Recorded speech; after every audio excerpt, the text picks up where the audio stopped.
Maka Ka'abul Akhbar beliau mengatakan, qara'tu fil kitabil anbiya alaihi salatu wassalam anna man mata ta'iban min al-ghibah kana akhir man yadkhulul jannah wa man mata masiran 'alaiha kana aw man yadkhulun nar. Ka'abul Akhbar beliau menceritakan di dalam kitab nabi-nabi terdahulu, tidaklah seseorang yang meninggal dalam keadaan yang mana dia sudah bertobat daripada perbuatan ghibahnya, maka dia termasuk akhir orang yang masuk ke dalam surganya Allah Subhanahu wa taala.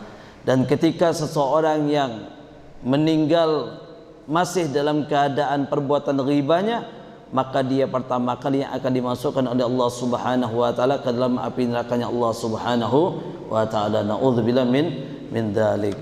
Hadirin wal hadirat yang dirahmati oleh Allah Subhanahu wa taala, maka di sini kalau kita perhatikan kembali, ketika adanya perbuatan ghibah tersebut, hendaknya kita perbanyak bertaubat kepada Allah Subhanahu wa taala. Di dalam perihal berkaitan dengan perbuatan ghibah ini, katakanlah nasfi taubatil mughtab ala tajuz min ghairi ay yastahila min sahibihi. Jadi di saat misalnya ada seseorang yang melakukan perbuatan ghibah, bagaimana caranya agar kita mendapatkan pengampunan dari Allah Subhanahu wa taala daripada perbuatan ghibah tersebut? Nah, di sini kata ulama, tidaklah seseorang itu bisa mendapatkan pengampunan dari Allah Subhanahu wa taala kecuali adanya bentuk maaf daripada orang yang kita ghibahi. Jadi Pak, kalau kita perhatikan, ada dua dosa, ada dosa kita kepada Allah, ada dosa kita kepada hambanya Allah. Sebenarnya paling berat itu dosa kita kepada hambanya Allah, karena Allah tidak akan mengampuni daripada perbuatan kita kecuali telah dihalalkan dahulu daripada orang-orang yang kita zalimi, baik dengan ucapan kita. Maka di sini ulama mengatakan, taubatnya orang yang berbuat riba ini tidak akan dia dapatkan kecuali dengan adanya dia meminta maaf kepada orang yang dia ribahi.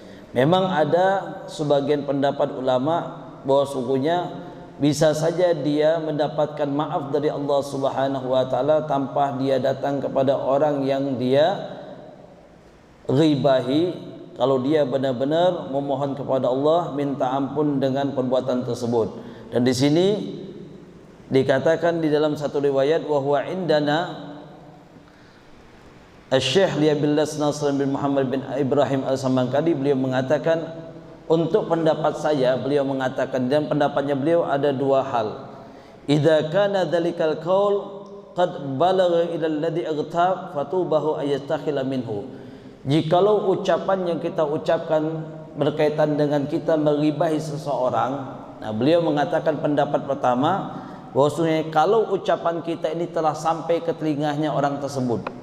Ini kalau ucapan kita misalnya meribahi seseorang, misalnya ini satu contoh, ada seorang yang meribahi seseorang, kalau ucapan ini telah sampai ke telinganya, didengar oleh dia, maka tidak bisa kita memohon ampun kepada Allah cukup dengan istighfar saja, akan tapi kita harus datangi orang tersebut, minta maaf kepadanya, kemudian bertaubat kepada Allah Subhanahu wa taala kalau ini ucapan telah didengar oleh orang yang kita ribahi. Tapi kalau misalnya ucapan ini tidak sampai ke telinganya, belum didengar oleh orang yang kita ghibahi, maka baru bisa kita bertobat kepada Allah Subhanahu wa taala tanpa kita untuk minta halal daripada orang yang kita ghibahi. Ini pendapat daripada beliau. Jadi kalau misalnya kita tanpa sengaja kita menghibahi seseorang, misalnya menyebutkan daripada kejeleknya baik fisiknya ataupun pribadinya ataupun urusan rumah tangganya ataupun urusan daripada apa yang ada pada diri orang tersebut, maka di sini kata ulama, kalau ucapan ini belum sampai ke telinganya, maka bisa saja kita minta ampun kepada Allah Subhanahu wa taala, istighfar di hadapan Allah.